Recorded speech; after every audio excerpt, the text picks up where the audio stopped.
Ils ne sont qu'une poignée de voisins, mais ils espèrent rejoindre au cœur de la nuit des centaines d'autres éleveurs pour un raid de tracteurs à 35 km/h.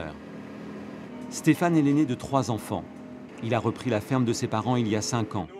Il s'apprête à s'emparer de Paris dans quelques heures.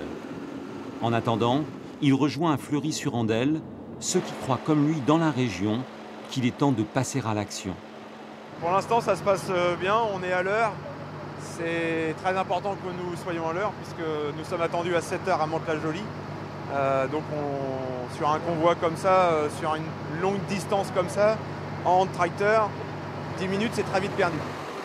Les dettes qui entament leurs espoirs de réussite et leurs perspectives d'avenir, les réglementations et les normes qui engloutissent dans des paperasseries sans fin une trop grande partie de leur temps, ne leur ont selon eux pas laissé le choix. La montée sur la capitale à l'appel de la FNSEA et des jeunes agriculteurs est indispensable à leur survie. C'est quoi votre pire ennemi? Le manque de courage politique.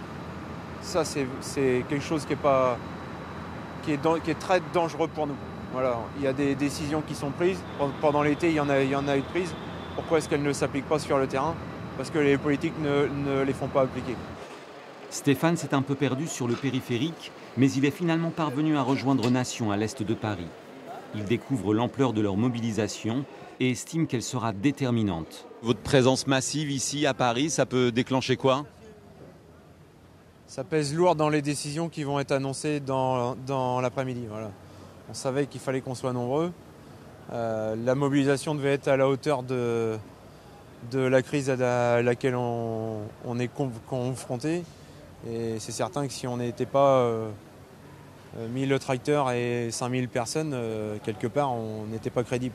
Là, aujourd'hui, les gens qui sont là, ils sont là parce qu'ils ont envie que ça bouge.